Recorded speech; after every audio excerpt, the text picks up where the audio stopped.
want to be the best, you can't settle for the rest. For anything on iRacing, there's just one name you need: Maconi. With the launch of Maconi Entertainment and Maconi Competizone alongside Maconi Setup Shop, we now provide the best of the best in setups, paint schemes, coaching, broadcasting, and event organization. With cars across all 4 license classes, we have what you need to hit the track with confidence. Grab a subscription and save money while going fast at MaconiSetupShop.com/subscriptions. And remember, at Maconi Setup Shop, there are setups, but your victories.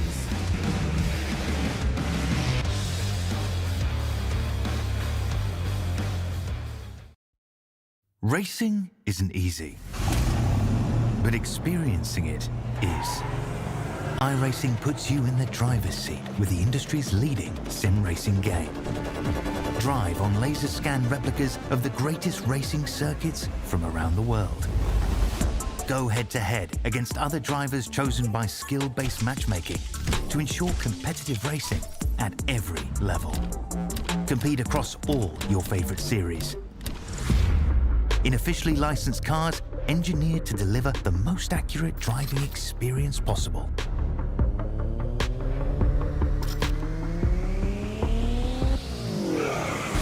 Join a race or host your own with players from across the globe. Race against the computer or in a league with friends. Feel the thrill behind the wheel. Visit iRacing.com.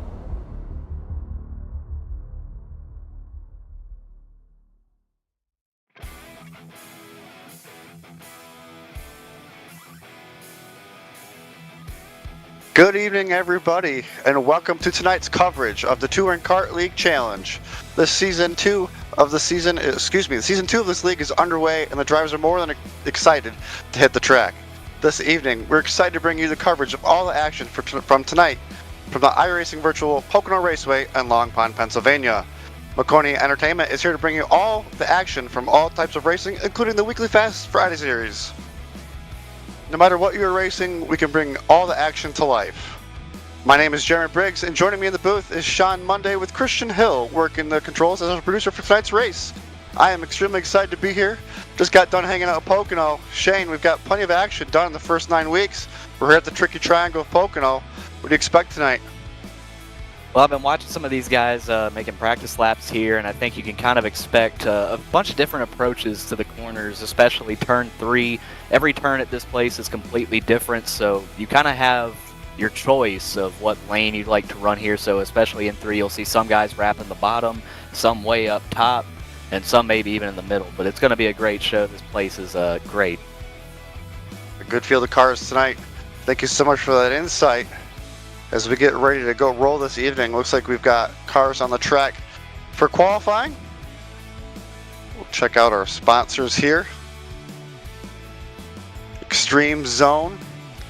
They're delighted to offer thrill seekers lots of different outlets for high adrenaline fun. Whether you're ready to put the pedal to metal on their quarter-mile track with 9 turns of up to speeds of 40 miles per hour, or you prefer the virtual version with any sports car of your choice on hundreds of different tracks, you and your party will have a blast. Looking for a new challenge? Toss an axe on our new range at a variety of delightful projected targets from the zombies tic-tac-toe.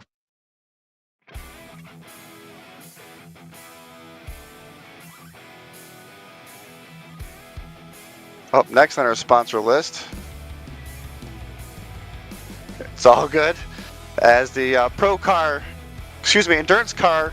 Endurance Karting, Pro Cup Karting and Endurance Karting were founded in 2001 in separate states, but both shared the vision of fun karting for all levels of drivers without the extreme costs and exhausting work associated with participating in motorsports. Gone are the weeks of preparation and trailer hauling, only to have your race end before the checkered flag even dropped. In 2013, Pro Cup and Endurance Karting combined to provide the ultimate experience and drive karting experience.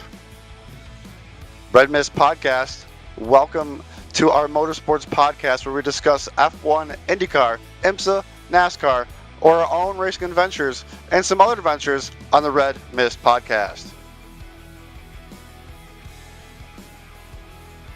As we take a look at our schedule for the upcoming races, As you can see, tonight we're here at Pocono.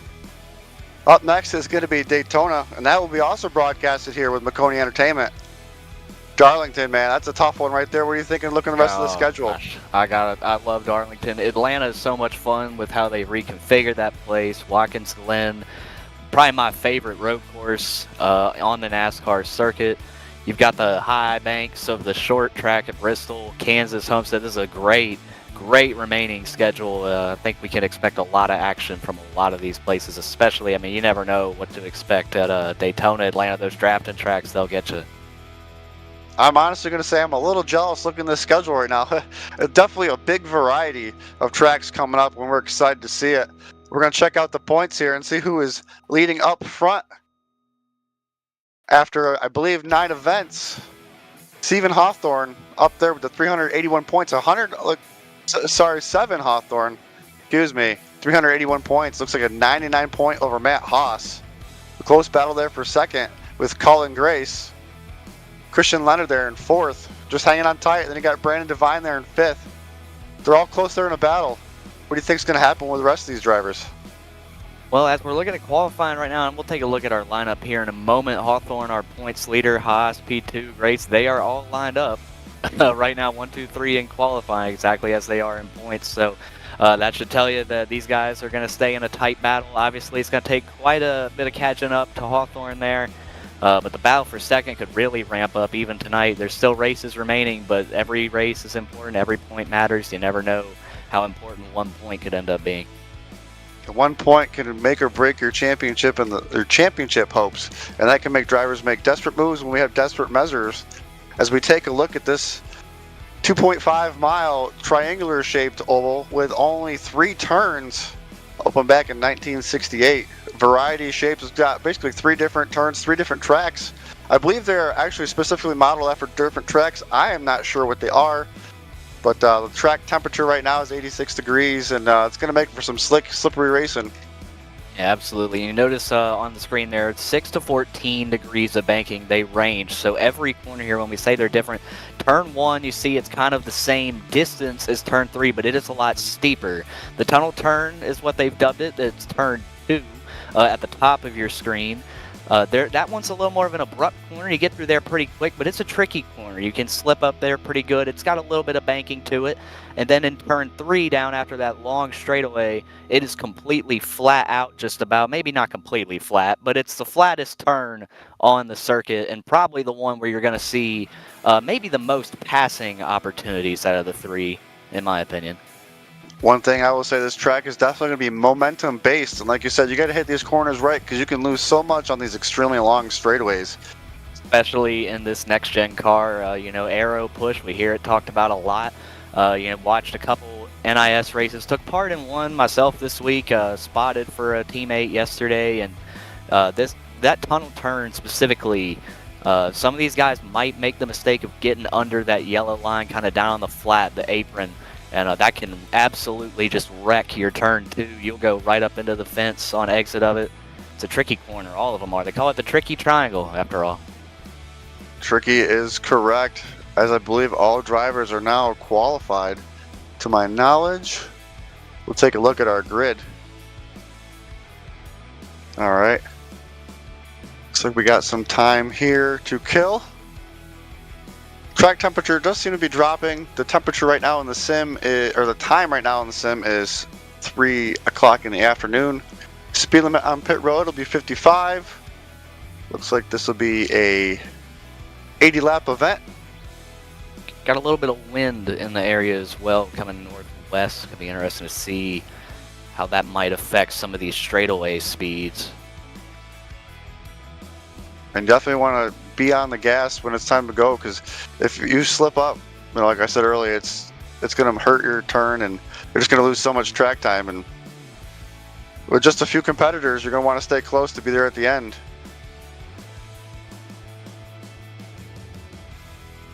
As we got just a few moments remaining, and we'll get ready to go to the grid, check these drivers out, as we now have a sim time change, and that track temp went up 10 degrees. These drivers are probably going to be in for quite the surprise.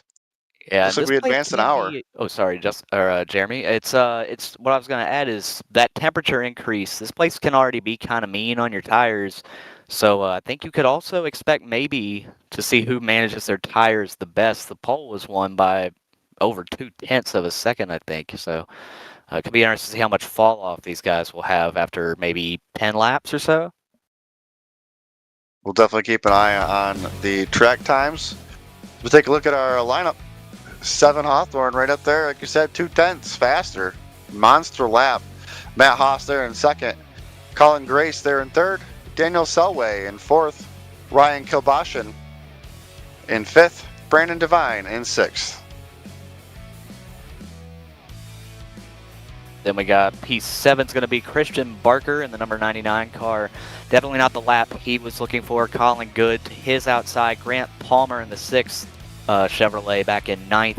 He did not make a qualifying time. So it's kind of going to be interesting to see maybe what he has that we didn't get to see out of him in qualifying coming from the back there. We'll have to keep an eye on that. One thing I did forget to mention at the beginning of the broadcast, there is one fast repair. And I believe it's going to be 3 green-white checkered attempts if needed here tonight. They could definitely be needed now for all the other people, for all the viewers that may race NIS from time to time. This is the same distance as NIS. See, we're take a look at the race now. It's perfect time. We got 80 laps tonight. Like you said, the pit road speed is going to be 55, which can be tricky if you're pitting under green. You're going to get 1 fast repair, 3 green-white checkered attempts should we need them. And this is a fixed setup, so these guys were pretty limited on the changes that they were allowed to make. But given that this is fixed setup, some of these guys ran some blistering laps in qualifying. One thing you said was pitting. Not sure how many sets of tires they have, but let's see what difference that can make in tonight's event. With this high track temp here, these drivers are going to be chewing those right fronts off if they're not careful and really just hurt their momentum as we get ready to go green here. The pace car lights are off. We're coming out of turn 3 because there is no turn 4 here at the tricky triangle. Pace car is on pit road. Part zone here. Green flags waving. We are green. Good jump by Hawthorne there on the inside. They're going to be side by side though. Haas got a good start. He's going to have to side draft him here going into 1. They're going to be side by side. I think that's the 6 already. It started at the back. He was thinking about making 3 wide. As that middle lane held momentum, but seemed to get tight on exit. As it looks like 7's going to get back in the front. Try to lead this lap as they're down the Long Pond, I believe. Look at the 8 car. My goodness. He's in a hurry. Wide. He's got somewhere to be. Just blowing the doors off. I believe he did not take a lap, if I'm correct. Oh, no. You saw that. Now, what he just did is what I mentioned just a few moments ago. He got on the apron there in the tunnel turn. He lost a lot of momentum. Our leader's going to gap him a little bit here. We'll see if he can maybe get his wake here off turn 3. As 3rd place almost gets in the wall there on the exit. First 3 drivers pulling away, and I believe these might be the first 3 in points as well. As they run on the track, they run the points.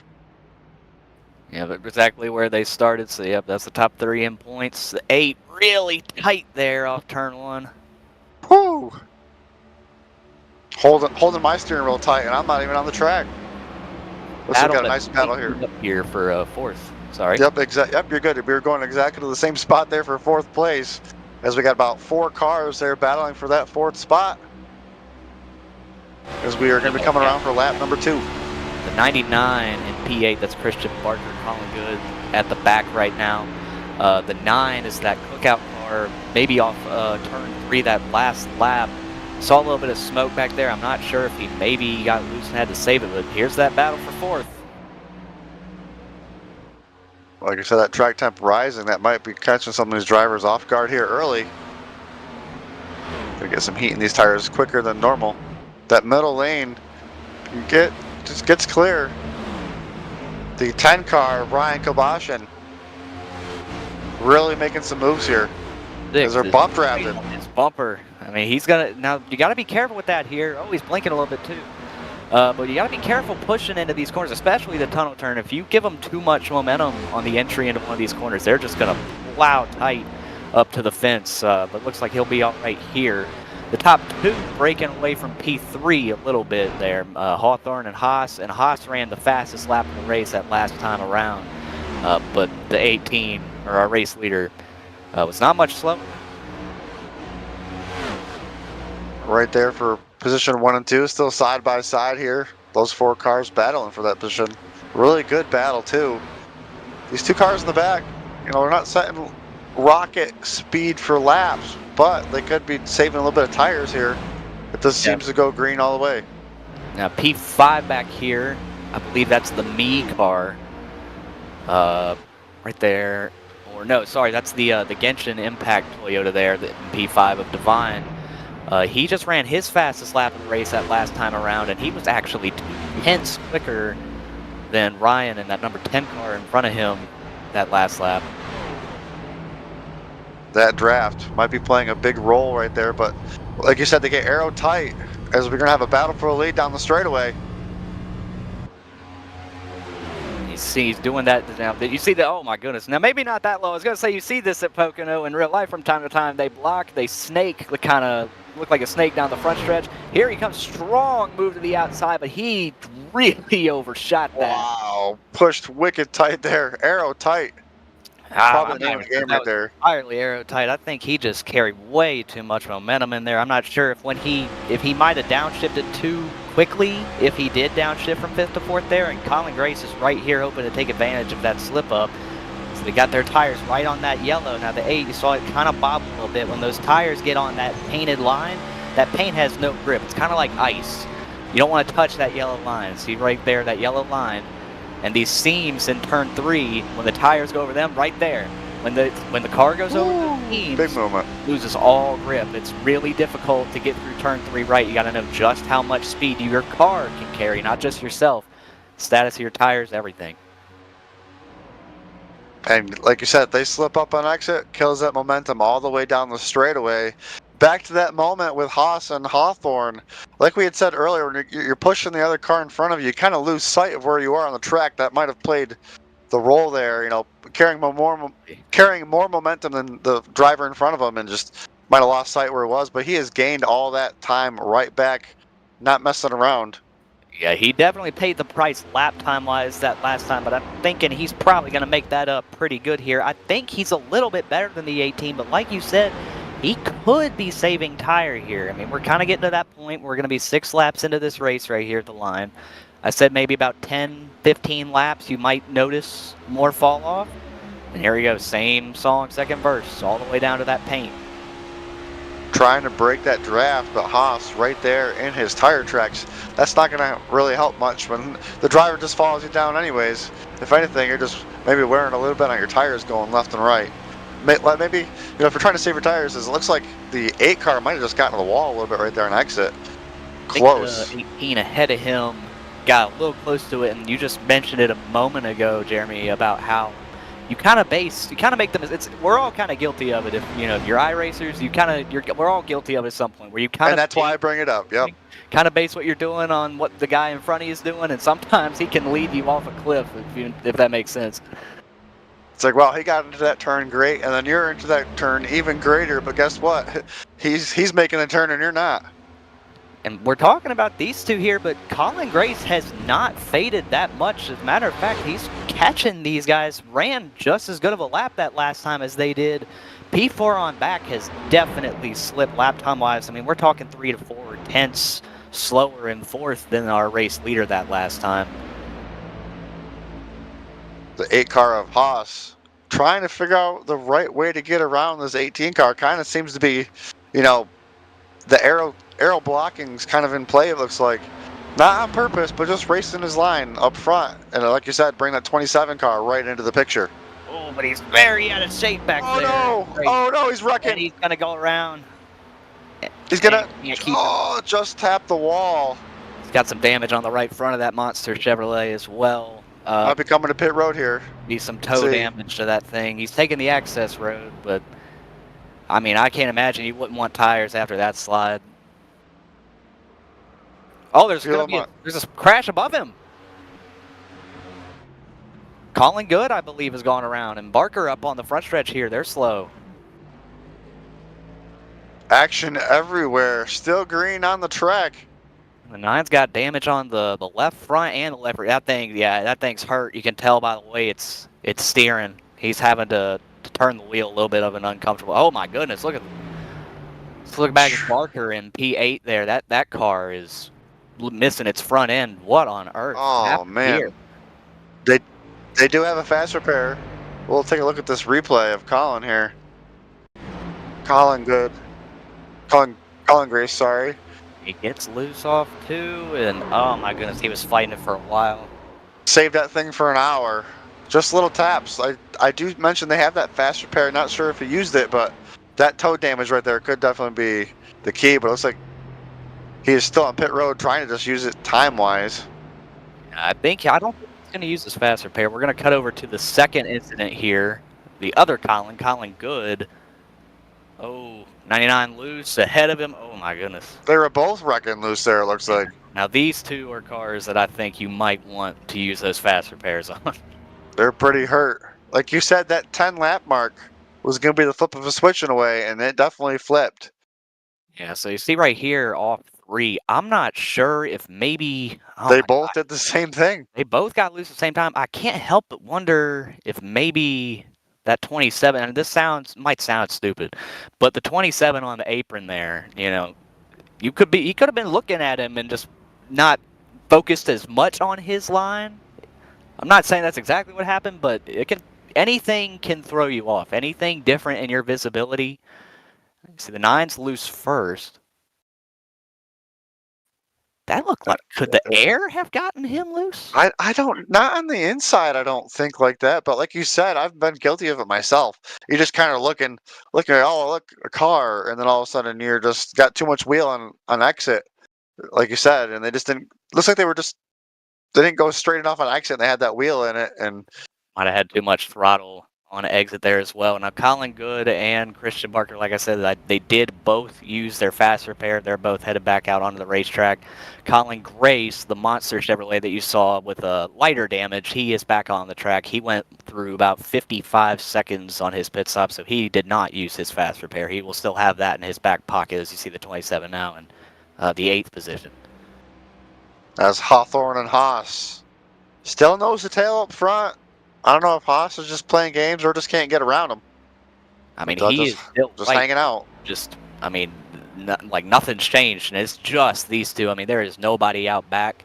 I believe Brandon Devine in the 57 car might have just brushed the wall back there. He's all good. He'll keep going. The 3 cars that we did show you get into an accident there, they are all 1 lap down. But, of course, a caution could change a lot of things at any point. But these two up front, they're in their own element, and just the 8 just can't seem to find a way around. I'm not sure what that pitting does early for strategy. Do you remember what the fuel mileage was on these cars? I feel like it was 40 laps, but it might be longer than that. 38, maybe 40 laps if you're lucky. Now, that's another thing, though. Now, we noticed the big gaps out back. Those guys could just be saying, all right, well, we can't catch them, so let's just save fuel, save tires. We'll be in better shape than they are should this continue to go green. Now, it does look like they're like Brandon Devine and Grant Palmer kind of just hanging around that 4-second mark. They gain a little bit, they lose a little bit. We'll have to see how it plays out. Like you said, with the fuel run, these two out front just kind of driving away as hard as they are. Might be burning more fuel. It might hurt their strategy. Yeah, I mean, I don't really think that Hawthorne could have too much to lose by letting that 8 car go. However, the 8 car did not even run the fastest lap of our race, and the bummer is the 2 fastest cars of this race lap time wise were involved in that last wreck. Oh no, sorry, it was just the 27 that had the fastest lap of the race, the Monster Energy car, and he was catching them at the time he went around. Might have had a little bit of an arrow moment when he was closing them. That's maybe what also got him a little loose there. You said, got the damage fixed. About 1.5 laps down right now. We will have, looks like, laps to go will be 67. And then, like you said, about 40 laps if they can stretch it. So we should have about 25 laps till we pit. Yeah, I mean, I could. Oh, big moment Ooh. by the 18 off turn 3 there. Almost called it 4. but Almost.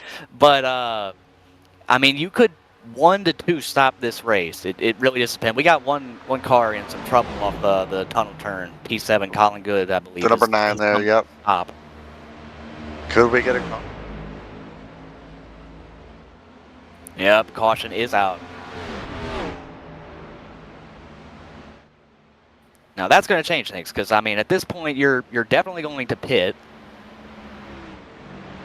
This definitely changes the strategy up huge here, and I want to mention real quick before that caution came out, it looked like third place and them were starting to catch the leaders, and the leaders themselves were starting to have moments there. So 15 laps into a run, they might have been burning their stuff up because they got so far ahead. But everybody's going to get almost a reset. It looks like right here we'll get everything cooled down and get some pit stops here shortly once we get caught up to the pace car. I'm really interested to see once we go back green how aggressive some of these guys will play it because, you know, I mentioned that some of those guys further back, third on back, that were so far behind our 2 leaders, you know, could they have been saving? And obviously this caution would throw that strategy out the window, but I kind of want to know how much were they maybe saving, or had they just really tore their tires up that bad? Exactly it.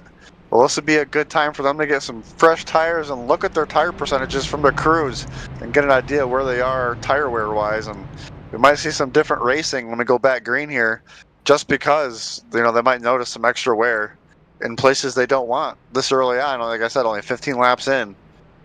First yellow is out.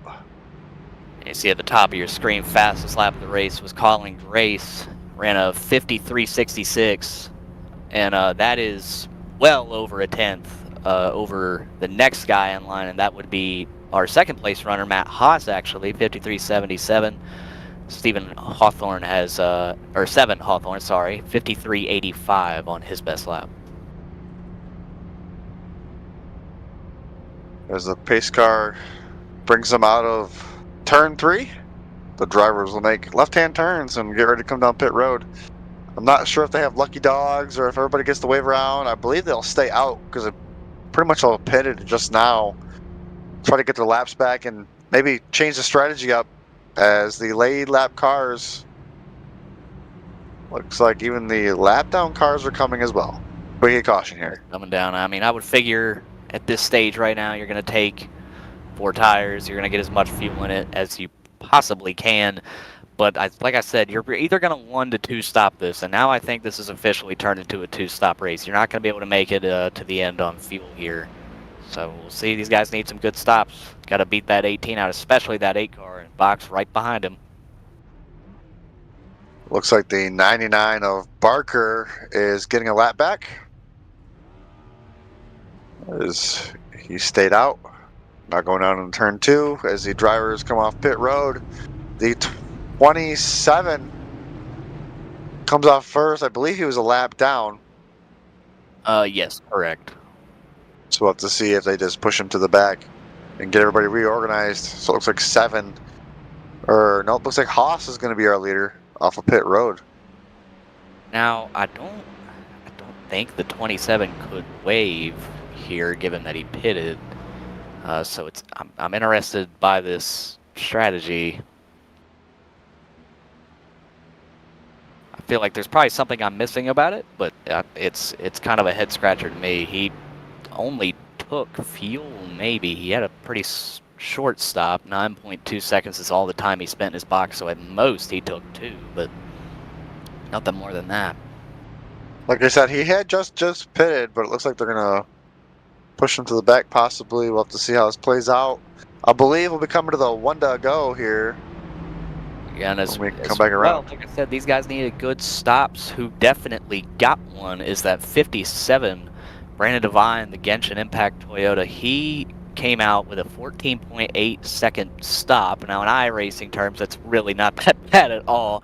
The animations are a little bit slower than what these real guys can do. Matt Haas had a 15 flat. Our leader that has dominated this race in Hawthorne, he was in the box for 15.7 seconds, so maybe some struggles there getting into the box, maybe was slower going down pit road. There's a lot of factors that could go into that, and Colin Grace is going to wave around here, so he will be back on the lead lap. So we're going to get to see if he can make his way from the back to the front. I'll be dang. Gotta give a shout out to our producer Christian Hill there with that awesome shot there when we were on the front stretch.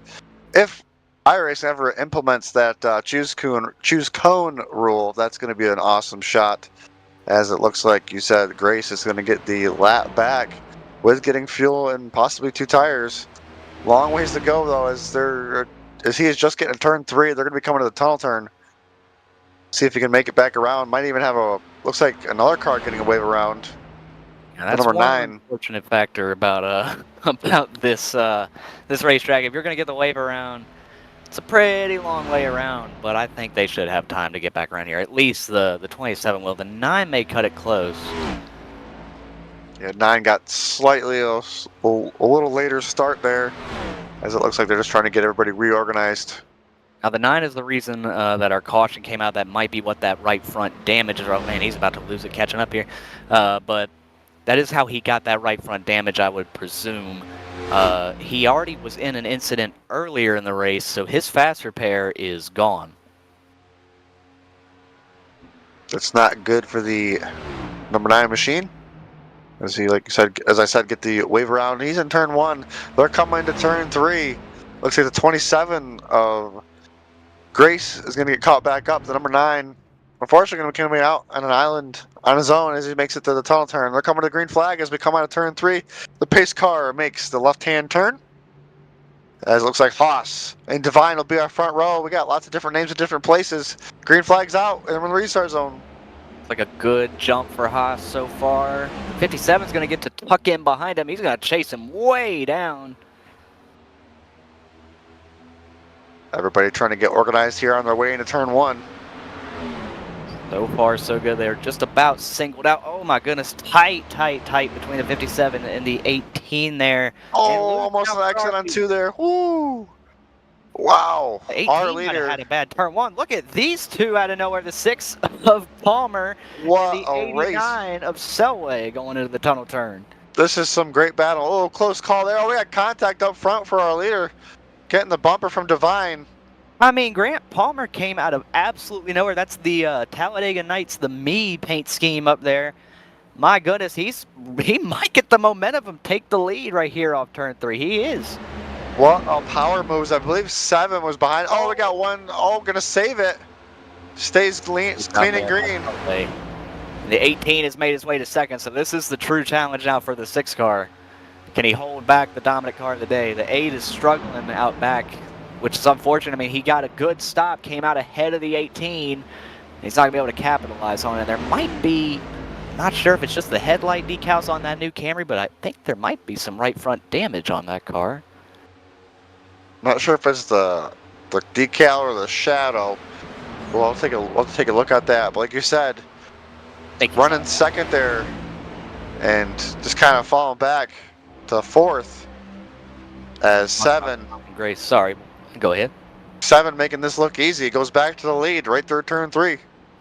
I mean, he's just done phenomenal today, but I do want to point out Colin Grace is making his way towards the 5th position right now.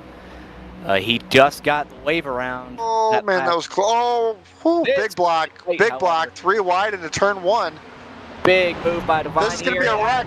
Oh, we're going to be wrecking. Nobody wrecks. Holy cow. Look who's back in the show, the Haas.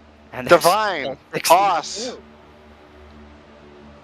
A little early for that kind of move, but I mean, Brandon made it work. However, something I can tell you for sure is 7 will not forget about that. He's going to remember that, how that happened, who did it to him, everything. How they did not wreck, I don't know. That was pretty incredible.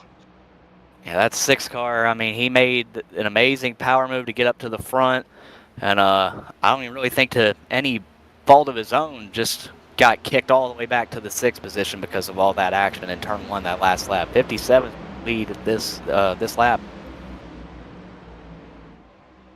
As they keep battling up front, Haas Looking on the inside, gonna get squeezed by Divine as he gets a little tight on exit.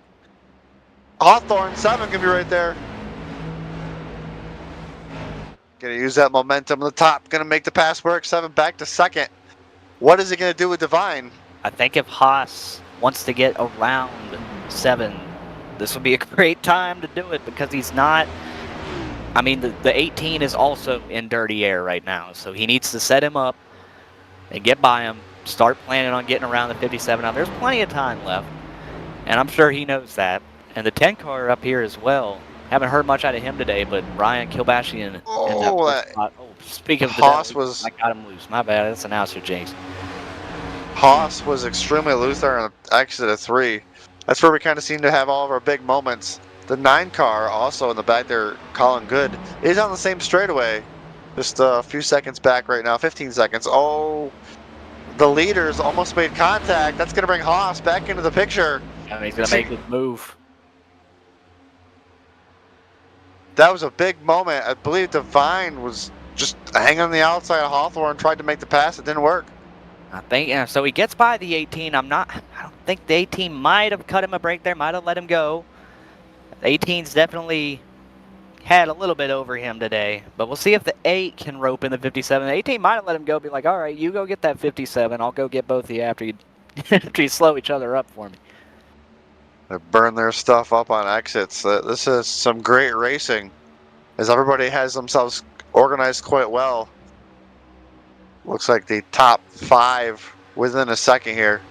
That was a great lap time by the 8 that last lap. He's here to look for the lead on the 57. We know that 57 is going to be aggressive. We saw how he took the lead. Guess who's going to be in the picture right there, though? Guess who's there to play? Hawthorne. He's going to push this 57. Oh my goodness, he gets clear of the 8. And he might get a 2-for-1 here. Now 57's going to drive it hard in the tunnel. He might get tight on exit, though. Extremely tight on exit. That's going to put the number 18 on his inside, coming to turn 3. They're going to run again. Oh, Divine poking the bear, I believe. And like I said, he's not going to forget what happened earlier. The 18 I mean, hey, those two still have their fast repairs, so they maybe are being a little less, careless with their cars.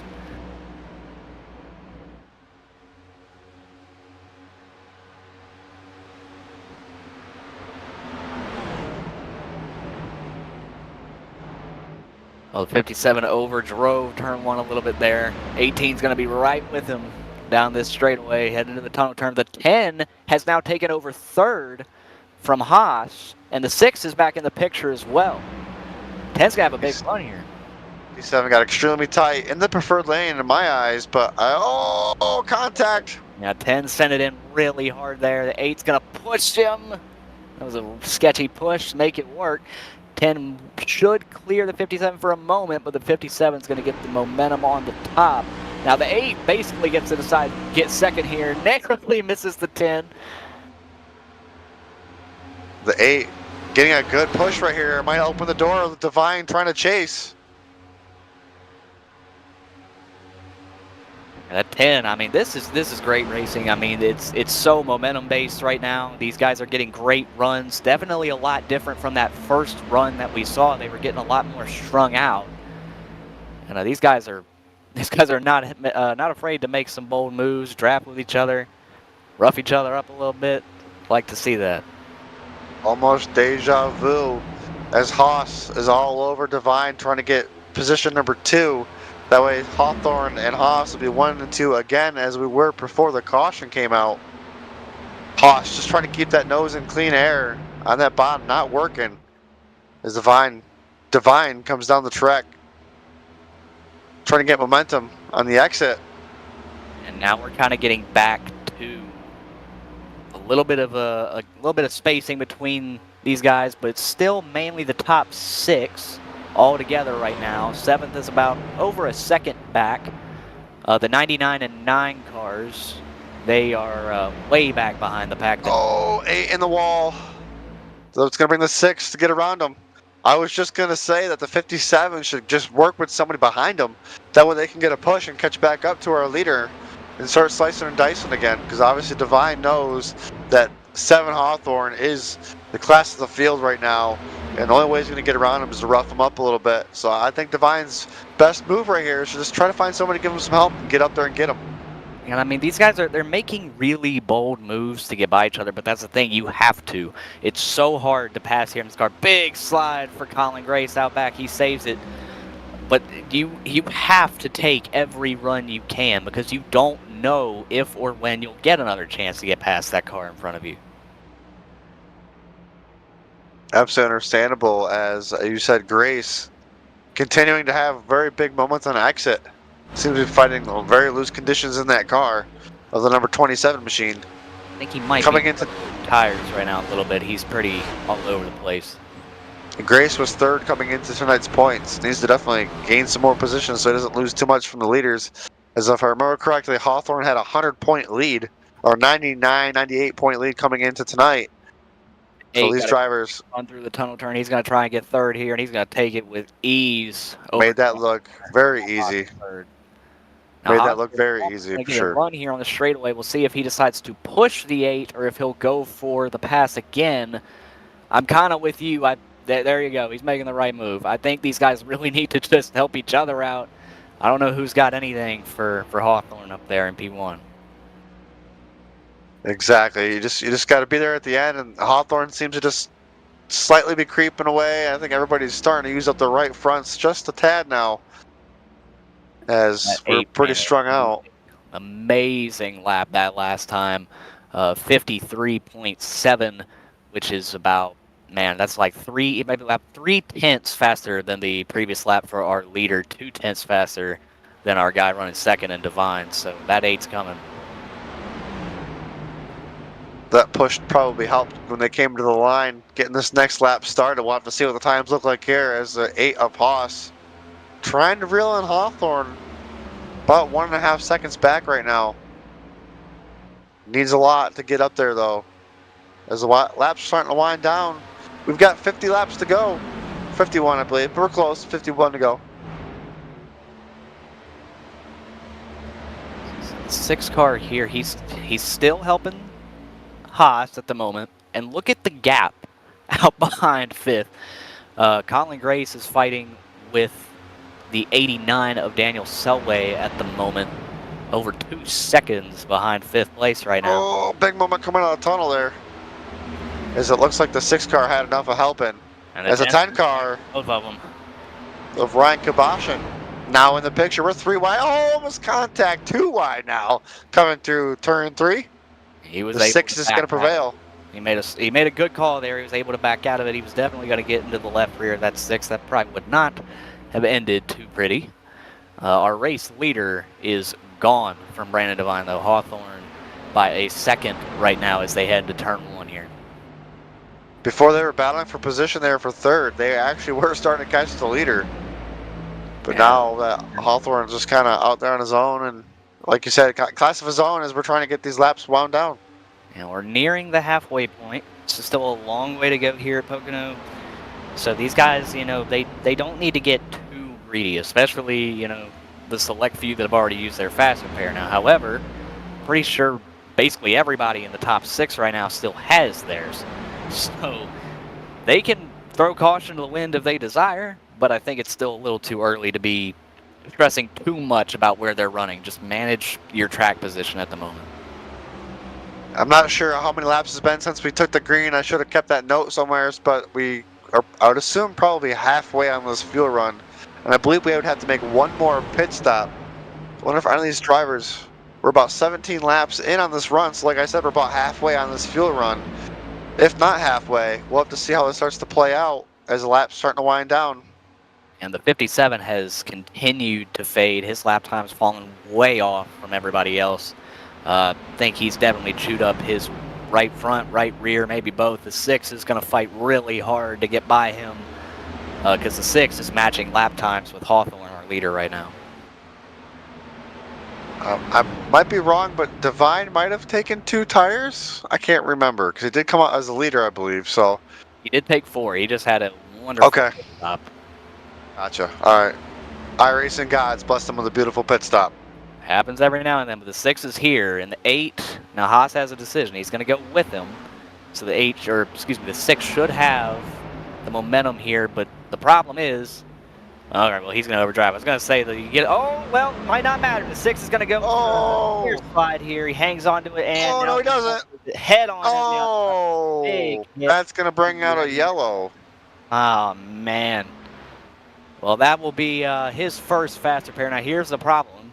He's going to have to limp that car back to pit road for a long way to go. He's got a long way to go, and he definitely cannot afford to get it towed. Fast repair or not, he would lose a lot more time if he decided to get a tow instead. But he's hightailing it the best he can, but that thing is crushed. Let's take a look at what happened here, Jeremy. Like you said, on that yellow line, kind of upset the car. 3 wide, I believe, or 2 wide there, and just got down on these bumps. You can see it right there hopping, and it just, these cars aren't meant to be airborne. You lose traction, right?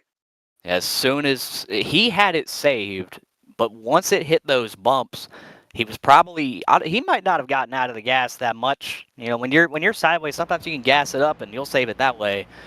So he might have just gotten hard back into the gas, and on those bumps, it just shot it to the right. And at that point, he was just, you know, there was nothing he could do. See right here, so talked about the yellow line. Looks like he's a little bit loose before it. Or he's just turning left here. You see right there, so the left sides, they touch that paint, and it's like ice. Just loses grip. Now watch the suspension here to the viewers at home. Watch the suspension once it gets on the flat. You're going to notice how much bumpier it is down there.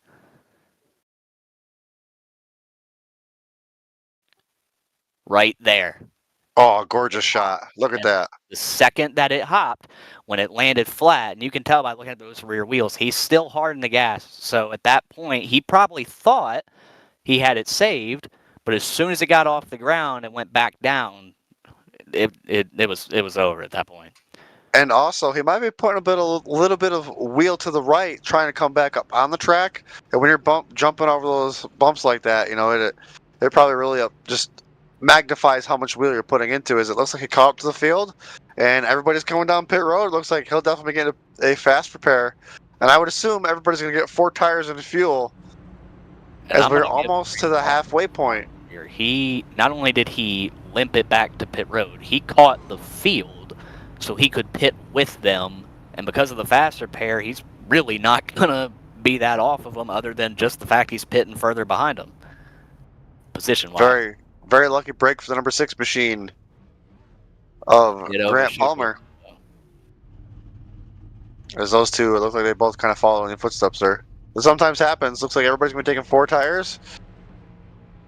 Full tank of fuel. We're just outside of that fuel window. Oh, look at this. As the number 8 machine. Another bad stop. Of Haas. 7 lost tons of time there. The 18 I don't know. came out 6th, and now I'm looking at his inbox time. He had the fastest stop, so what that tells me is he might have not carried enough speed down pit road, being a little cautious. As you see, I mean, look at the difference in pit stop time. We had a 14.2 on the 18 you see on your screen there. I mean, and P2, 14.9. Our leader Matt Haas came out. He had a 14.9. I mean, I don't have to see a replay if maybe he drove through his box or something. He either must have overshot it, or he was being very weary with his pit speed. We'll take a look here. Because, like you said, you know, fastest pit stall number 1. Yeah, I mean, he had the fastest pit stop of everybody, and he had that first box. He should have came out nowhere near 6. So let's see, he's going to turn in. No, he came in fine. So what that tells me is... Oh, no. Oh, no, I guess he did. I don't know if he knew. It took him a good bit there to get it put in reverse. Maybe he stalled it before he could get it backed up. Man, so something did happen there. All right. Thank you so much for that replay up there in the booth, as we've got the 1 to go signal out on the track because the pace car lights are off. Everybody's lined up. The intensity is going to ramp up even more. We're nearing halfway. This is only going to be our 2nd restart, and you've also got the fastest car of the day restarting basically smack in the middle of the field on the outside lane, no less. So his options are kind of limited here. What he needs is the 10 to get a good start or a bad start so he can get back down and maybe make some aggressive moves of his own. We know there's a few guys that we've seen be pretty aggressive already tonight. One of them's on that outside of the front row in the 57 car. The 10's made some bold moves. Could get touchy here. One person I know is excited to see this yellow flag too is the number 9 machine. He was about 25 seconds back. Was kind of all by himself there after getting that late wave around during that last caution. I believe this puts us like 2 to 5 or 2 to 4 laps just outside our pit window.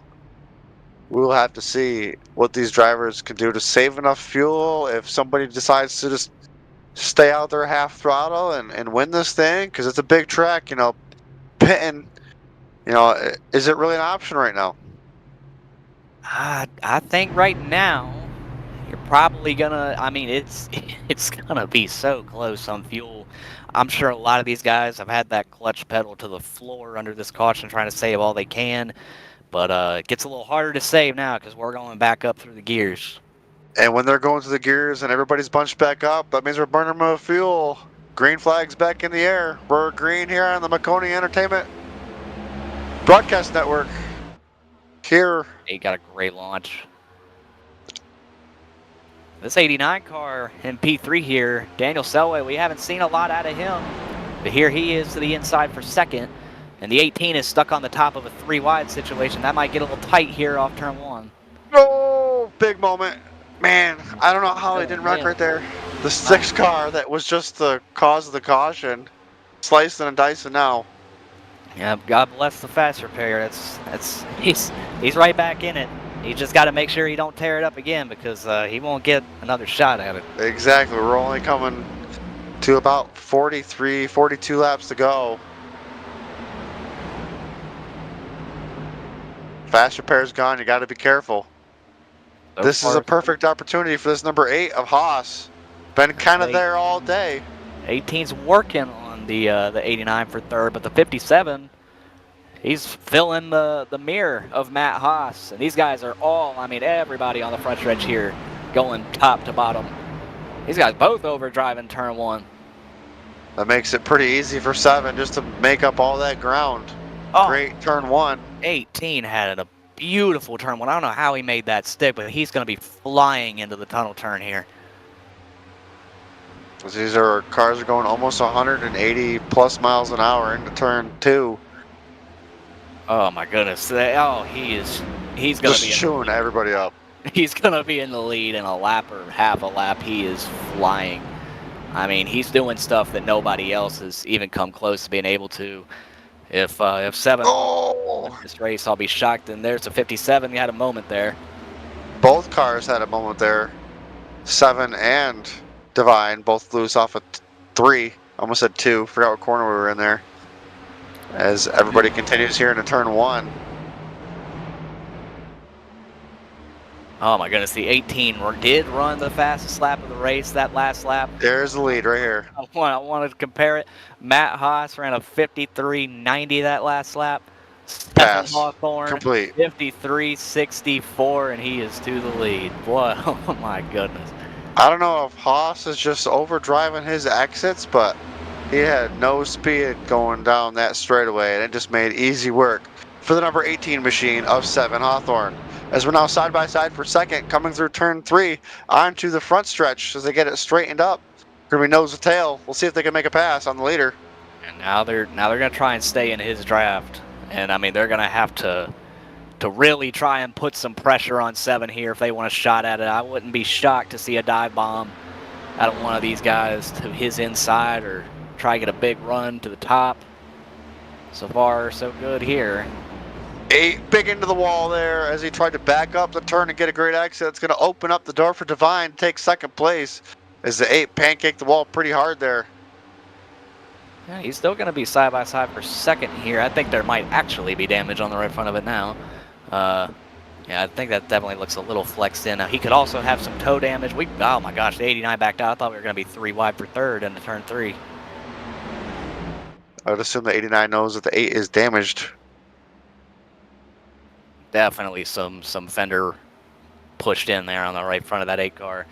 No, that's halfway. And we're halfway. So we got 40 down, 40 to go.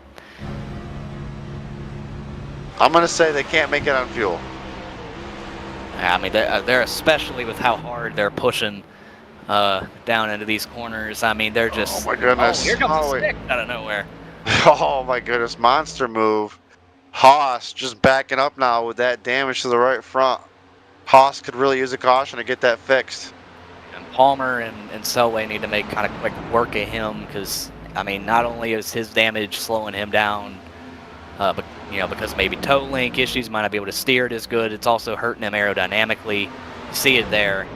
The right front pushed in kind of right ahead of the Goodyear logo on the right front fender on the Endurance Karting Camry.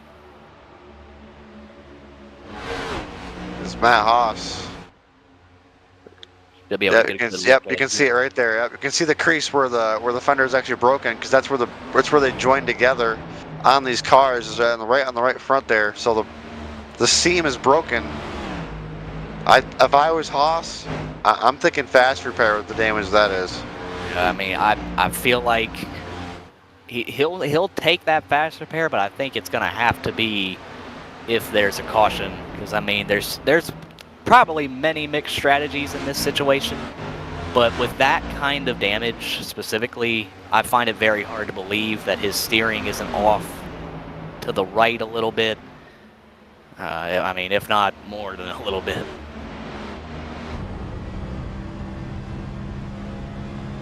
As we go down the front stretches, the 10 blinks a little bit there.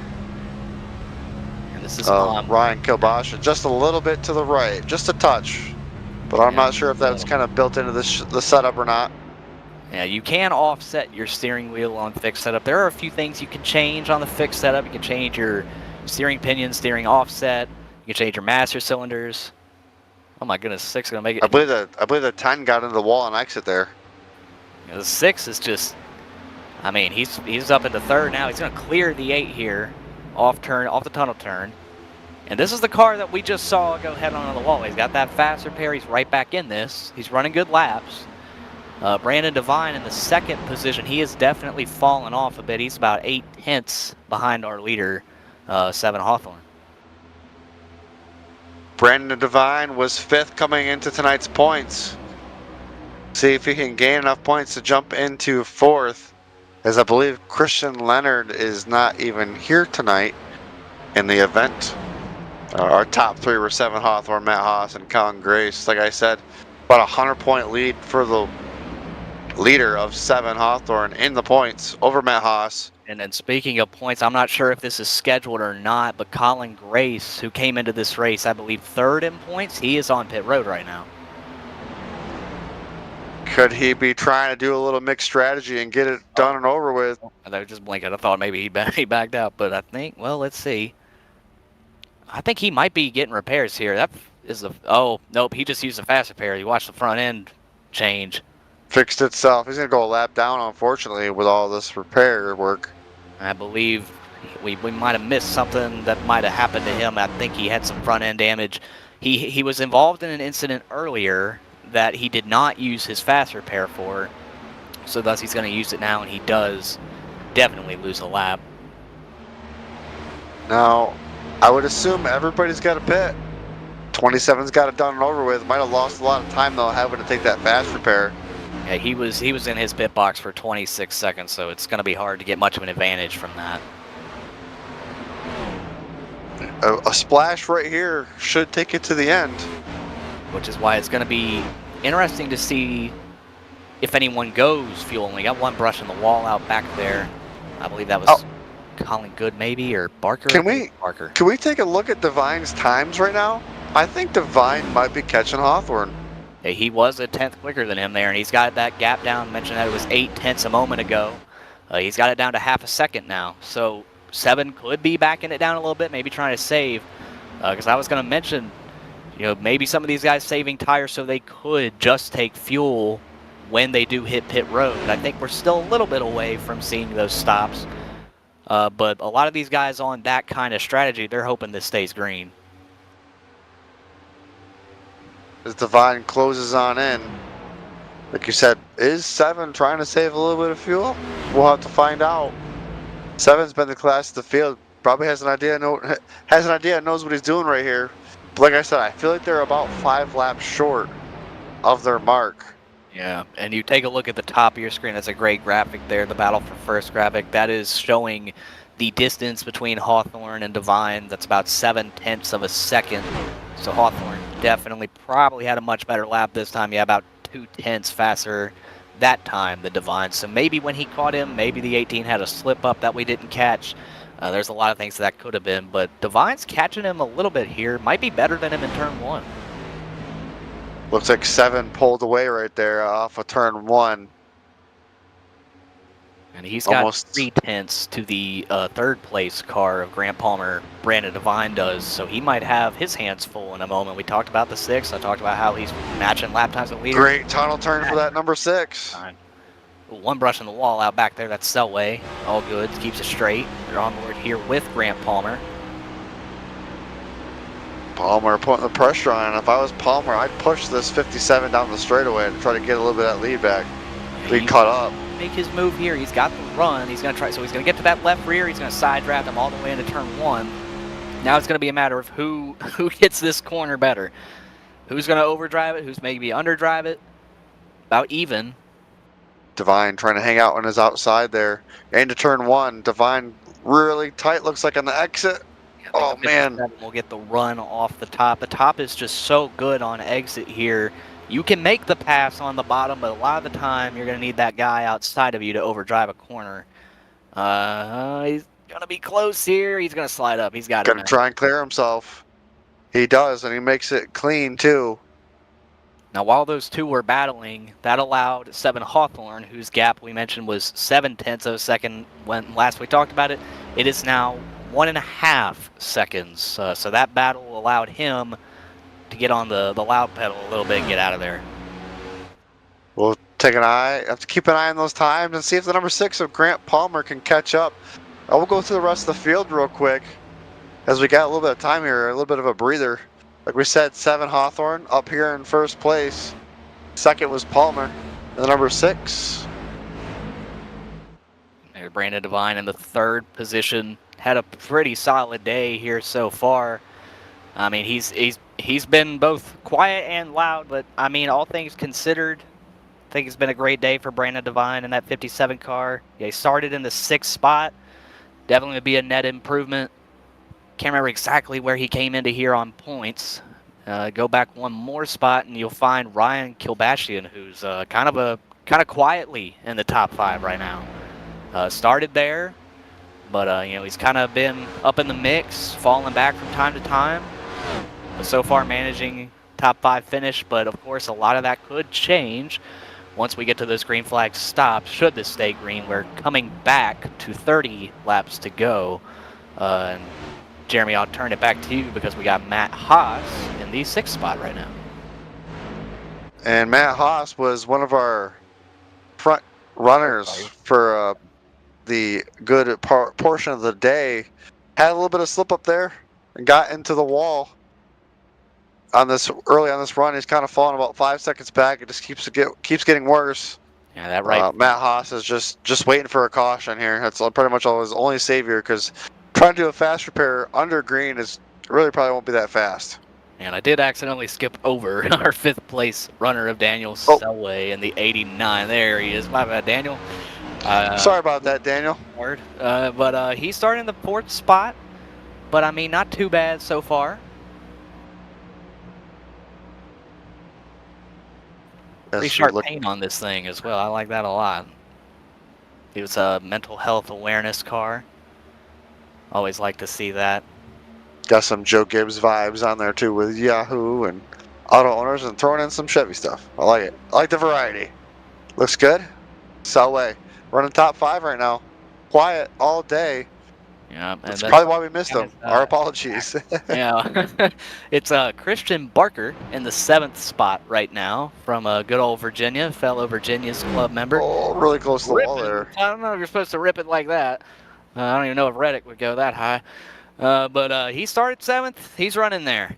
He was involved in an accident earlier, used his fast repair, but just kind of not been the day that this 99 car was looking for. Just hasn't really had the speed. It's Colin Good behind him in the 8th spot. We showed him getting his wave around, and there's still some right front damage on this car. He also used his fast repair earlier. He was in that same accident the 99 was. No net gain or loss here for Good, but obviously not the day they were looking for either, but especially none, maybe more so disappointing than our 9th place runner in Colin Grace, the Monster Chevrolet. He was up in the mix. He was running outstanding lap times. He is the only other car other than 7 Hawthorne to run a 53.6 second lap time. But everything that could go wrong for Colin, so he could get loose off 3 again, everything that could go wrong for him today, it basically has, which is definitely a bummer. As the number 8 is on pit road of Matt Haas. And so it begins. With 28 laps to go, pit stops have begun. Now let's we'll have to see. Tires. Yep, we'll have to see. None. Let's see. Got to get into his box clean. He's got that part down. Looks like he used his fast repair there on his right front as we expected, at least taking 2 here. Looks like we're going the 4-tire route. And we'll go with 4. So now, can't help but wonder if maybe some of these other guys, maybe some of them have some overlays that will tell them what he did here. So maybe that they could try and leapfrog him by doing a different strategy or following his route. His total pit lap time there was 41.7 seconds. Laps around here are 54 seconds right now, so the leaders can see him as they're coming down the Long Pond straightaway there. As it looks like Grant Palmer is also closing in on 7, gained a half a second. Here comes Ryan, going to look to the inside of the 57, trying to gain a little bit more track position before they make their pit stop. Now, something that is kind of, a little hairy with Haas, sometimes you don't want to be the first guy to hit pit road.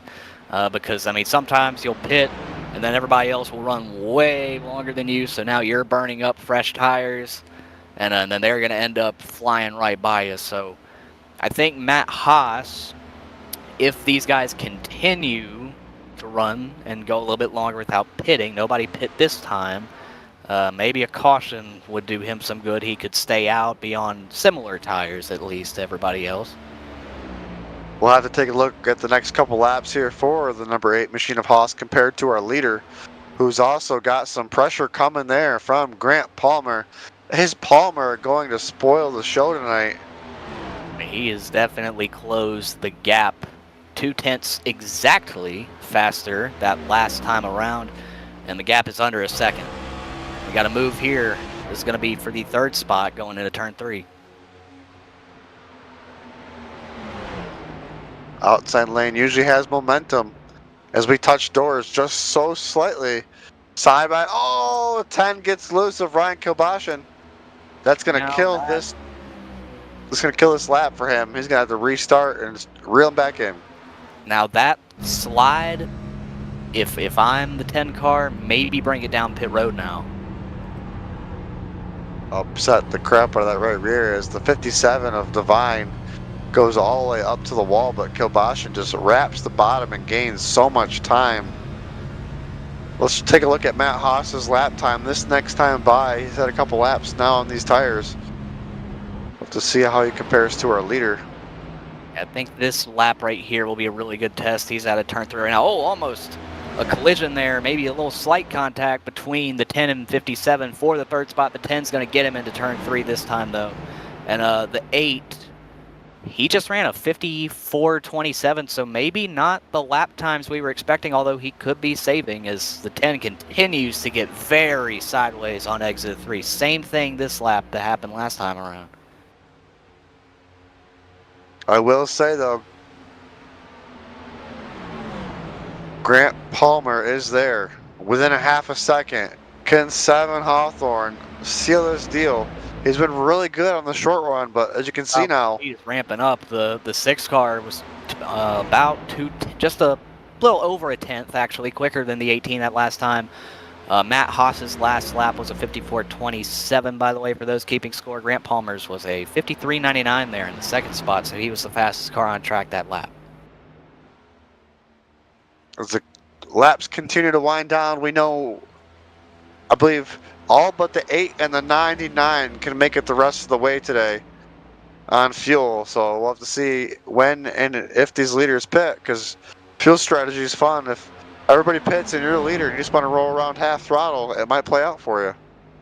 Definitely, definitely. And the 99 is heading out just now off pit road. He had a lengthy stop, so I believe they took some repairs there. So unfortunately there for Barker.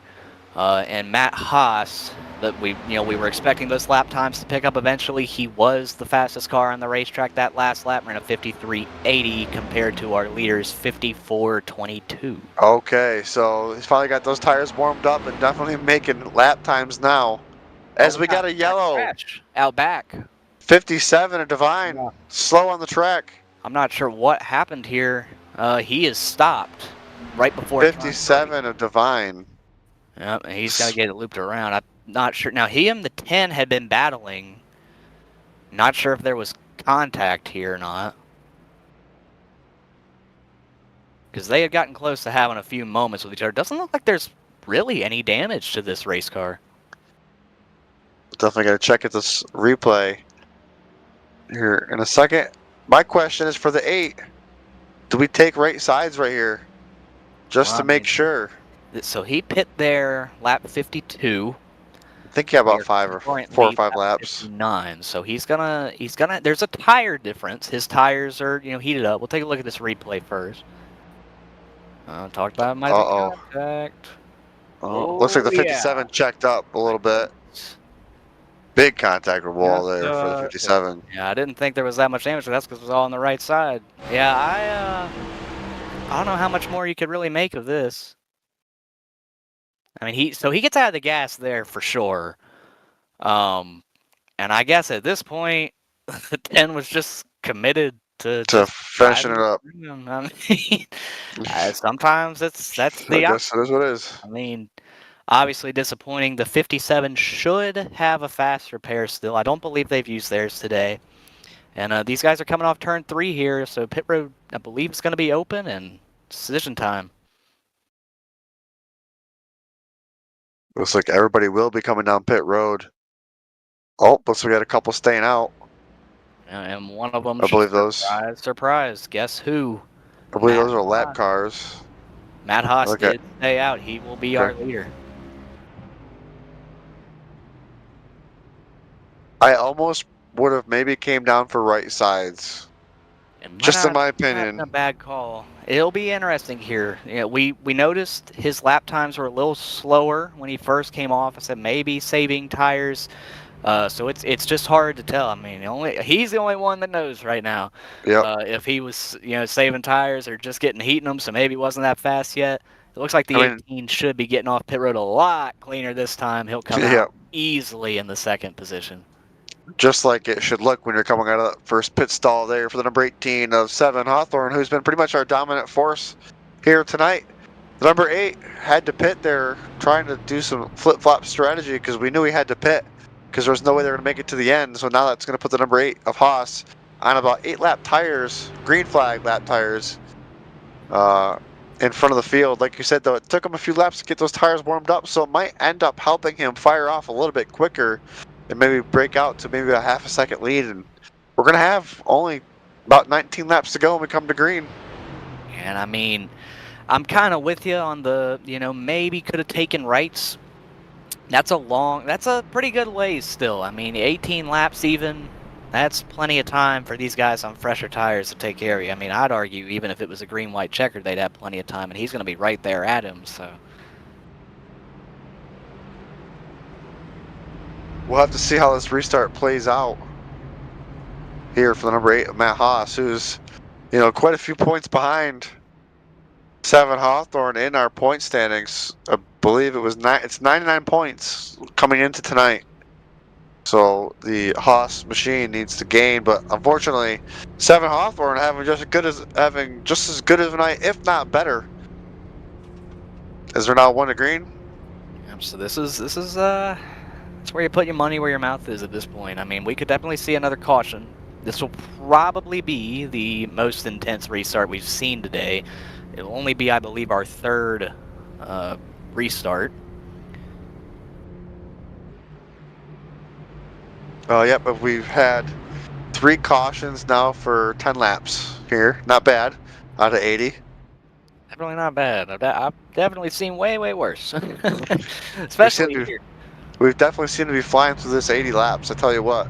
Absolutely. We're going to have those 19 to go, and even though 7 Hawthorne has been the class of the field, these other drivers have definitely been putting on a good show for us here tonight, as the sim time is now 5:30, and we've lost quite a few degrees of track temp.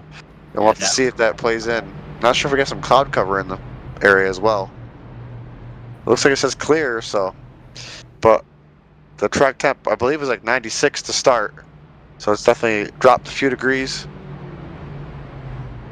I mean, all these guys have definitely done a great job today, and we're here talking about Matt Haas, 7 Hawthorne, about these guys. It's going to come down to them. Don't count out literally anybody else back here. This is about to become anybody's game. Everybody's about back on an even playing field here. All 9 cars that started this race still running. Everybody on the lead lap. This is where it's going to heat up. Shane, right now, I'm keeping my eyes on Grant Palmer, who was within a half a second on that long green flag run of the dominant force of 7 Hawthorne. But with only 19 laps to go, is Grant going to be able to stay there with him and then pass him with these few laps to go? As they are set at an extremely slow pace. The pace car is already on pit road doing burnouts. He's going to need to take care of this 8 car quick. And definitely watch out for Grant Palmer. We watched him get aggressive earlier, and we're back to green. 19 laps to go here in the Touring Kart Challenge League, as Matt Haas dips and dives and gets a great start. Absolutely wonderful restart by Matt Haas. Good by 4/10, and they're going to be side by side 4-second. Oh, Haas touches the wall. Haas touches the wall on exit. Might have been looking in this mirror too much on exit.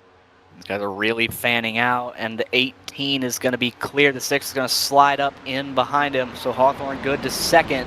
Now he's going to set his sights on Haas as they exit the tunnel turn, coming back to 18 laps to go here at Pocono. 18 laps to go. Quite a few miles, but it's going by quick. Well, every lap you need to be gaining almost 2 tenths. That lead that Matt Haas had on that restart, it is also going quick. Hawthorne he's just about there, and he's going to draft right up to him. I'd expect a very interesting set of corners this lap. Matt Haas dipping and diving, trying to break that draft, trying to figure out which way he needs to go to try to stay in front of this 18 machine, but he's just so tight on exit. 18 just ripped through the center of 1 there, and he's already the back bumper of the number 8 of Matt Haas. And that 57, Brandon Devine, he got very tight on the exit of turn 1. Might have carried too much throttle through there. Might have brushed the wall a little bit. There it is, battle for the lead. Here it is, side by side, and the 18 got the top. He's going to clear him off 3 on no contest. Made it look easy. Is Haas gonna be able to stay there? And he's not. He's gonna have to slide in behind him. Difference. Now, it's not over. The 8's just got to put all the pressure he can on him. I mean, look at this. They are just doing everything they can. 18 doing everything he can to break there. Oh, he's going to go through the corner because of it. That's like I said, he's got to try to pressure him. So guess who's there? Mistake, and here's Grant Palmer, just like you said, right up to the bumper of the 8 car. Right to the outside of him. The 8 left it open, and Grant Palmer said, please and thank you. He's going to try to make this pass as quick as he can to a tunnel turn. They're side by side into 2 over that bump. He got the apron a little bit, but all in all, a pretty good tunnel turn for the 8, but the 6 is going to have the preferred lane as long as he gets a good turn 3.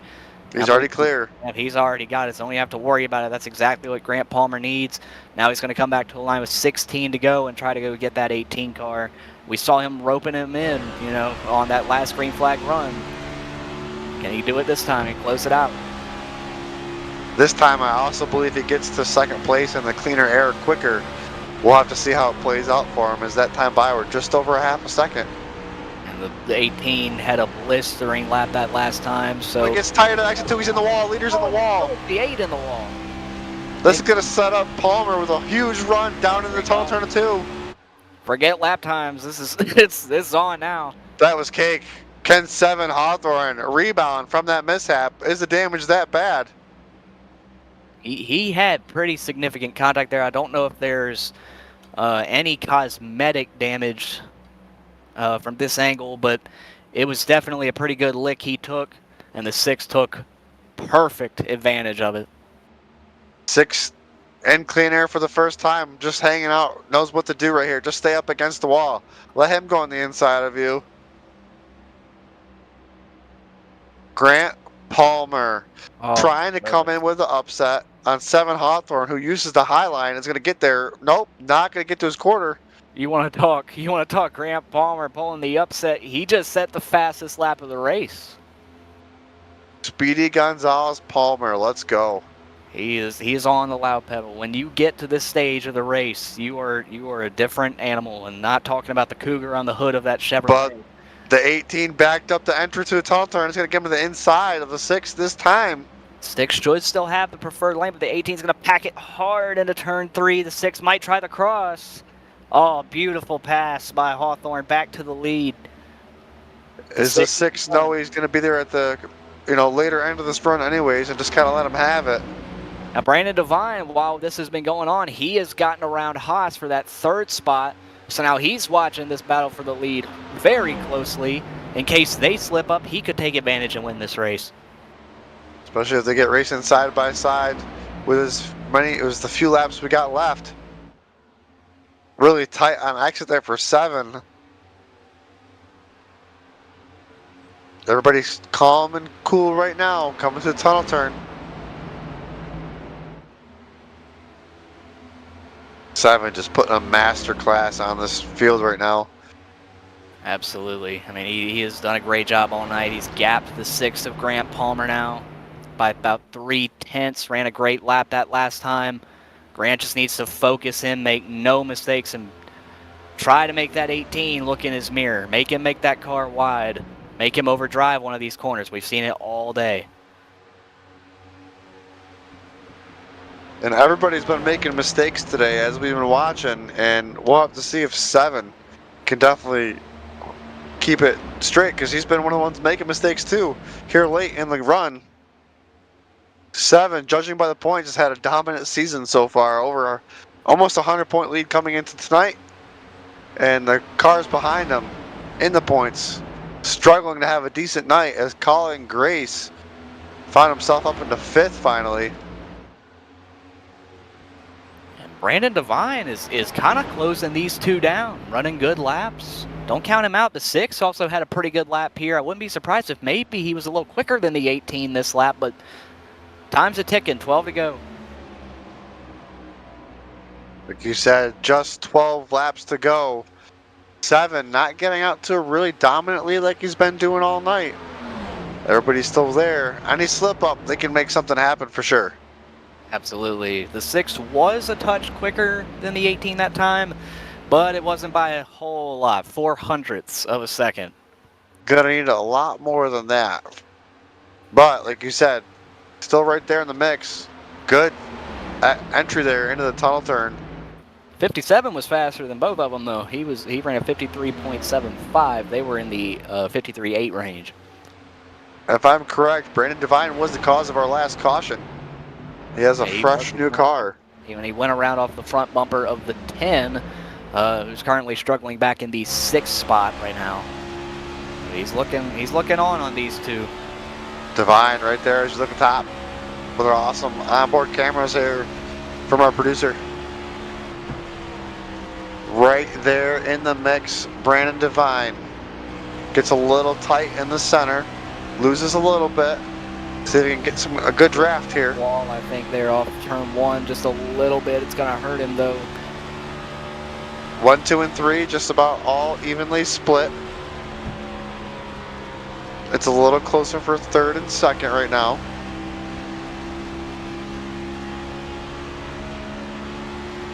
as we're going to have 10 laps to go when they come across the start-finish line this next time by. I'm coming back to 10 to go. The gap is now half a second, so the 6 hitting that wall off turn 1 there definitely, it cost him a good bit there, and still an even gap between him and the 57 of Divine as well. And now another new fastest lap of the race. This time it is Hawthorne running a 53.53. Matching numbers there, that might be the key. See if he can keep this pace, as Grant Palmer has been good longer in the run. We still got 10 laps to go. That's 25 miles if my math is correct. Sounds like from our producer I got my math correct, so I'm happy about that. Mark your calendars. Got a battle here going on for the 4th spot. Matt Haas trying to hold off Colin Grace, who is on the rebound.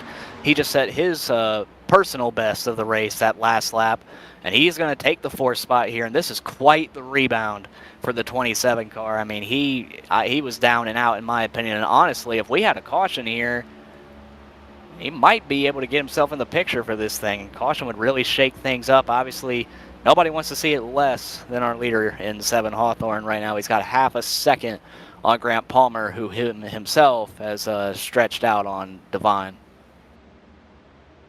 Grant Palmer, though, starting to reel him in just a little bit here and there. Watching the numbers on our ticker, it goes back from 3 to 4 ever so slightly. Oh, he's pushing it hard. He was sideways to the tunnel turn. That's going to hurt this lap time big time. Broadcasters Jinx started talking about him. It's part of the deal. And, you know, Grant Palmer, he is driving his heart out right now. He was a touch quicker than the 18 that last lap, but he has just got to push harder than he has all day, and I just don't know if it could be enough. This 18 has been so perfect, but one slip up is all Palmer needs, so he has to be perfect.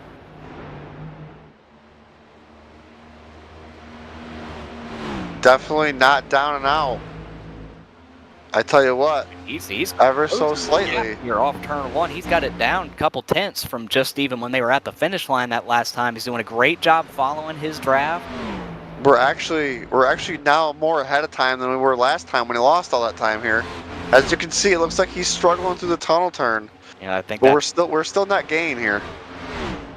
He's got it down to 4 tenths. He had it down to 3 that lap, but I think it's like you said, he is struggling in the tunnel turn. He needs to step that up a little bit better. If he can get through the tunnel turn better, I think he might have a shot at him. I wouldn't count out him just trying to get close enough to maybe make a bit of a Hail Mary move, trying to get past this 18. Now's the time to start making these moves. He's got to get through the tunnel turn because we're going to have 6 laps to go next time by. And he's just right there on the edge of being close enough. He's definitely better than the 18 in turn 1, I believe. Here we go through the tunnel turn. Let's see how the 6 sets it up this time. That looked a lot better. Still managing. That was, 14. yep. So he did. That was actually a good lap. That was a good turn. He's just trying to stay a little bit lower than him. Just try to get a little air on the nose of that Chevrolet. Oh, a little loose. Wobble there, but I think it might have. I think he gained time from it. So that Ream camera gets a little bigger in the windshield of Grant Palmer. Down to 3 tenths. He beat him by just under a tenth of a second that lap. Every tenth matters. It looks like the 7 Hawthorne machine is struggling on the exit of 2, but then the number 6 machine of Palmer struggles through the tunnel turn. We're going to have a battle here. We're almost 2 tenths down. Absolutely. I mean, Palmer is so much better in turn 1, and if he can just keep perfect in the tunnel turn, look like he got through there great again. He just needs to keep doing exactly what he's doing, and he'll get a shot, but we're coming back to the final 5 laps. 5 laps remain here in the Touring Kart Challenge League. It's down to 2 tenths this time. See lap times here. 6 by over a tenth that time he's here. Yep, we'll have to see how he manages turn 1. This is where he's been having the biggest gain on exit. Yeah, this is where he just... There it is. Yep, this is where he just needs to let the 18 feel the pressure. He doesn't need to overdrive it. He's still got a little bit of time. He's going to chase him down. This is where things are going to get a little hairy. Arrow push can be a factor. Given how they went down the long pond straightaway there I think they got through the tunnel turn pretty good. I thought maybe all that snaking they were doing down that straightaway might have hurt how they set up their entry for this corner. Or for the tunnel turn. What a turn entry there. Tell you, We might be side by side here shortly. I think he's a lot better than 7 on exit of the corner. I think that's where he's got him beat. And, you know, the 18's just got that clean air on the straightaways, so it's a little bit harder for Palmer to get to him, to get under him into a corner. But he's just got to maintain that gap. I think passing on the exit's going to be key. He's going to be the outside. Oh, 7 wicked loose on exit of turn 1. We're side by side for the lead. And not quite clear. They're going to be side by side in the tunnel turn. Coming back to 3 to go. The 6 got, oh, he hit the apron. There goes the 6 to the lead. Grant Palmer. Greatly executed by the number 6 machine. Just needed to be there. Waited for 7 to make a mistake. 3 laps to go. Now he's got to just keep focused. He just needs to do exactly what he was doing when he was trying to catch the 18. Don't even look out back. Don't worry about what he's doing. Just run the same line that you've been running, and he'll be just fine. I mean, his lap time that time, you know, that was half a second difference that 18 cost himself that lap, and now he's 3/10 behind the new leader. Can Grant Palmer hold on for 2.5 more laps over the dominant 7 Hawthorne? Even with this being fixed setups, man, this is really great to see these drivers. Really, you can see the difference how 7's really good in that short run, and Palmer has just found something, you know, just 20 laps into a run. I didn't think Palmer was going to be able to get there with 20 laps to go, but Palmer has proven us wrong all night here as we're coming to 2 laps to go here. Saved his tires flawlessly, and I wouldn't even call it too much of an upset. I mean, he had to go earn it on the 18. It's not like the 18 spun. It's not like he got wrecked. Grant Palmer got up here, and he has taken the lead, and he's nearing a lap and a half from a win here at Pocono. Absolutely right. If he can hold it off here for 1 more lap and a half as they both get extremely tight. If he can hold off for another lap and a half. And there's no pressure behind 7 Hawthorne for that second position. He's good by over 4 seconds to Brandon Devine. I can only imagine is dealing with some tire wear at this stage. We're coming back to the white flag, and Grant Palmer just about a lap away. Grant Palmer coming to the white flag. 1 lap to go, 2.5 miles. And I mean, and I guess in a way you can call this somewhat of an upset. This will, if he can hold off 7. The reason 7's points lead is so big, he has not lost this year, Jeremy. He is undefeated this season. So wow. Brandon really trying to make a statement here. And the 18 loose off turn 1, and that barring no mistakes, will probably... Grant Palmer has 2 more turns. He just has to be perfect. 18 still brushing the wall, giving it all he can. Now he just has to hope that somehow the 6 makes a mistake, driving it off the fence even. Here we go into the final corner. Coming into turn 3, to the exit of turn 3. Grant Palmer with the whole league watching. He's going to come out here and upset 7 Hawthorne. He's going to get his first win here at Pocono. Grant Palmer, your winner. Unbelievable job by Grant Palmer to save his tires and be patient, be mistake-free. All he needed was 7 to make that 1 slip up off turn 1 so he could get beside him, and he put himself in prime position to get it done. Great job to him. I tell you what, these drivers put on a great race tonight. There wasn't a lot of them, but it was enough of them to put on a show, and they definitely did that tonight, especially Grant Palmer, 7 Hawthorne, Divine, Grace. I mean, Haas was in the picture. I mean, all these drivers were putting on a good show, and and especially Daniel Selway and Kilbosh. And, we don't mention them much, but they were all here, and they definitely all put their nose in there somewheres. And Grant Palmer, though, comes out on top. He's going to be the first non-7 Hawthorne winner in 9 races here in the Touring Kart League Challenge. He's going to burn it down here on the front straightaway in the Ricky Bobby Cougar paint scheme. That me on that car, it represents him tonight. He was him. He did an amazing job. Just bested the whole field. I mean, look at those beautiful circle burnout. I mean, it was perfect. Definitely a heartbreaker for 7 Hawthorne. I mean, he led so many laps, but Grant Palmer just crushed the strategy here, crushed the tire saving, and that's quite the skill set to have in sim racing, is managing your tires. Not a lot of people are able to figure that out. As we get ready to look at the results, we're going to take a quick commercial break here from our sponsors. We'll be right back here on Maconi Entertainment.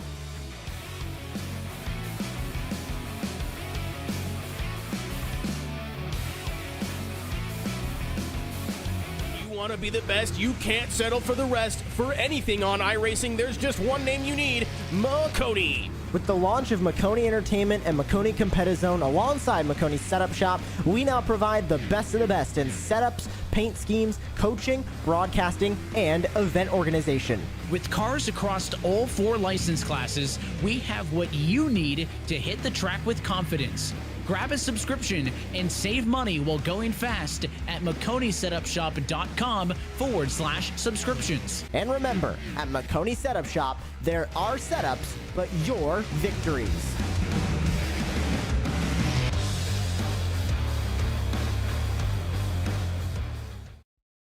Racing isn't easy, but experiencing it is.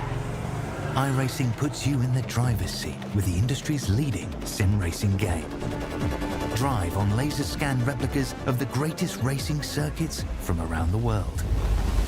Go head-to-head against other drivers chosen by skill-based matchmaking to ensure competitive racing at every level.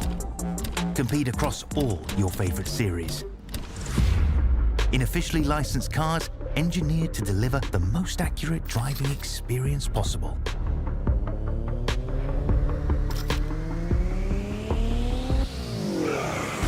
Join a race or host your own with players from across the globe.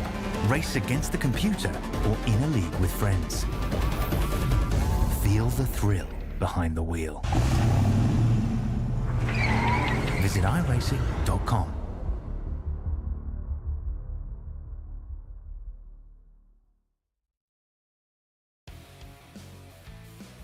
And welcome back here to Maconi Entertainment's coverage of the Touring Kart Challenge here on Maconi Entertainment.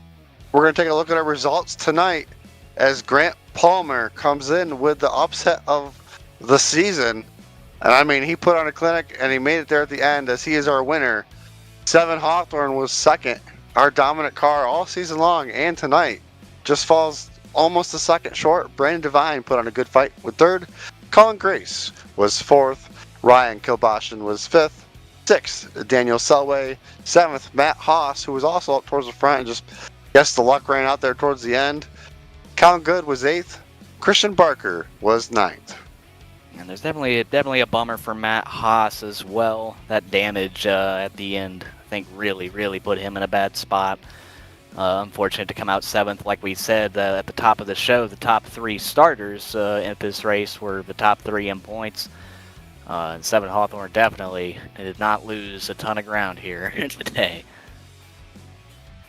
Looks like we got a couple drivers ready for for an interview, and it looks like we'll grab Brandon Devine first, our 3rd place finisher.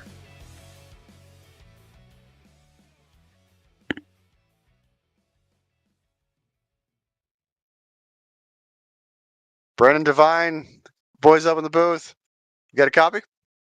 Yeah, loud and clear. Good evening, Brandon, man. Eventful night.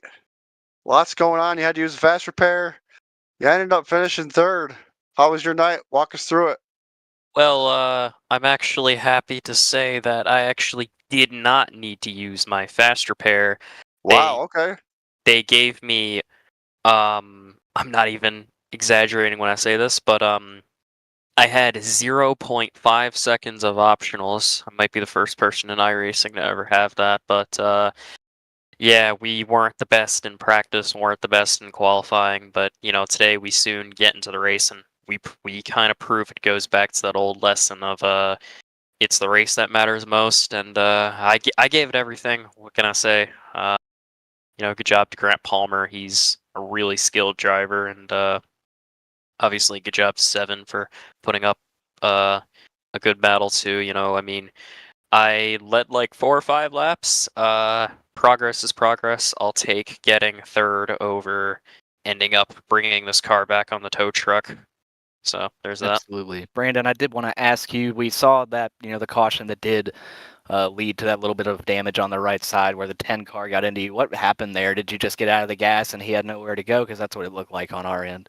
Yeah, we were kind of just battling hard. He had fresher tires than I did, and we were going wheel to wheel, and we were in the same Discord channel when it happened, so we're all good. We're not angry at each other. It's just simply aggressive racing that backfired. That's kind of why you guys saw neither one of us got the EOL, because it was passed off as a racing incident just because I checked up, but he was already there, so he was in the wrong place at the wrong time, and I checked up at a bad time.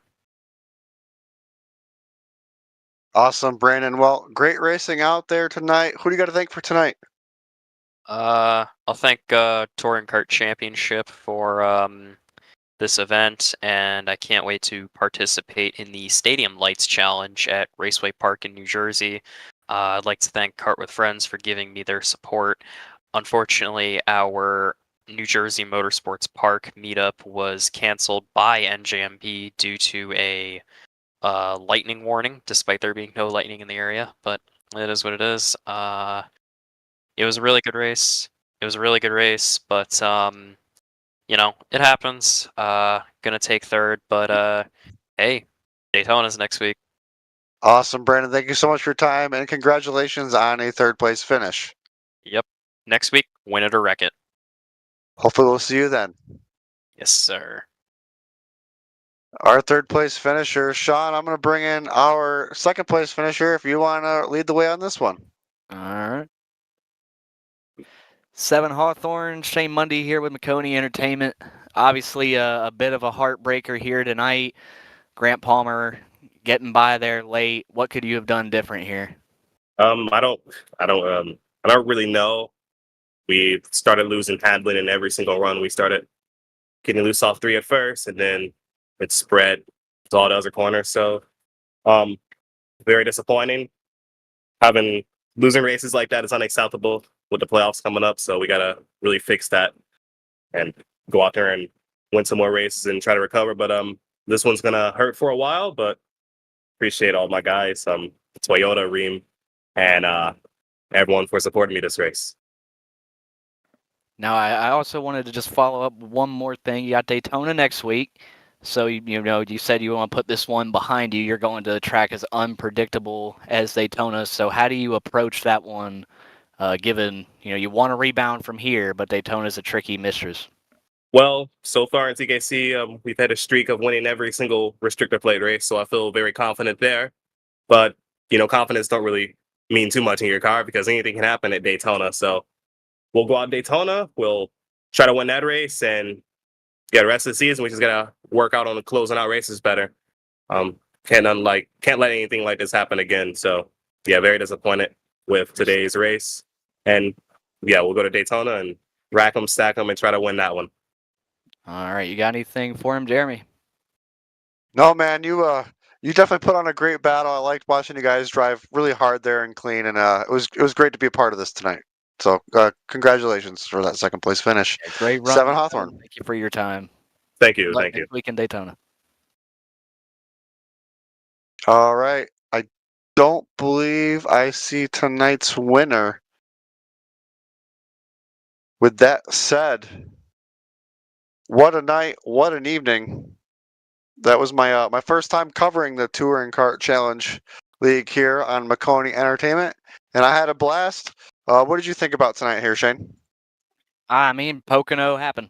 I think that it was, I liked seeing the different strategies that these guys had, the breakaway of the cars on the different runs. We had Matt Haas in contention with Seven Hawthorne, Grant Palmer, and a few other guys would kind of mix it up every now and then. And then you had that late caution that just threw everything for a loop. But that's Pocono. It's the tricky triangle. It was tricky for some. But Grant Palmer, he seemed to know the trick tonight for the triangle. There was definitely no tricks here, all treats. A little early on it, but that's okay. I couldn't help it here. For Grant Palmer, got to thank all of our sponsors that support this evening, that make everything possible here. Maconi Setup Shop and Maconi Entertainment, of course. The Extreme Zone as well. Endurance Karting and the Red Mist Podcast. The next race for the Touring Kart Challenge League will be broadcasted here on the Maconi Entertainment Network Monday, July 22nd at 8 p.m. and they will be at Daytona. Ooh, wow, I really overpronounced that wrong. That's going to do it for tonight. Thank you to Touring Kart Championship for having us get them on air. Calling all the action tonight was myself, Jeremy Briggs, alongside Shane Moody in the booth, and with Christian Hell doing our great producing. Thanks to all our reviewers for watching tonight's racing action, and hope you will stay tuned to all of our social media pages for our next race. Thanks to our entire staff for the work in bringing this racing to you. This has been a production of Maconi Entertainment. We'll see you next time.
When you want to be the best, you can't settle for the rest. For anything on iRacing, there's just one name you need, Maconi. With the launch of Maconi Entertainment and Maconi Competizone alongside Maconi Setup Shop, we now provide the best of the best in setups, paint schemes, coaching, broadcasting, and event organization. With cars across all 4 license classes, we have what you need to hit the track with confidence.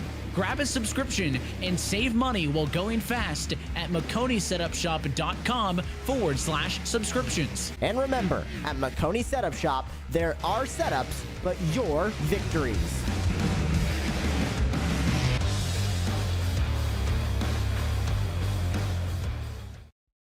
Racing isn't easy, but experiencing it is. iRacing puts you in the driver's seat with the industry's leading sim racing game. Drive on laser scan replicas of the greatest racing circuits from around the world.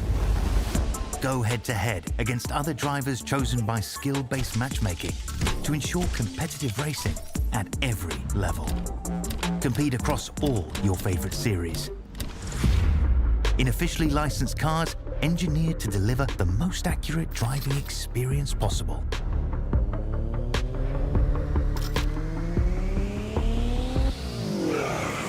Join a race or host your own with players from across the globe. Race against the computer or in a league with friends. Feel the thrill behind the wheel. Visit iRacing.com.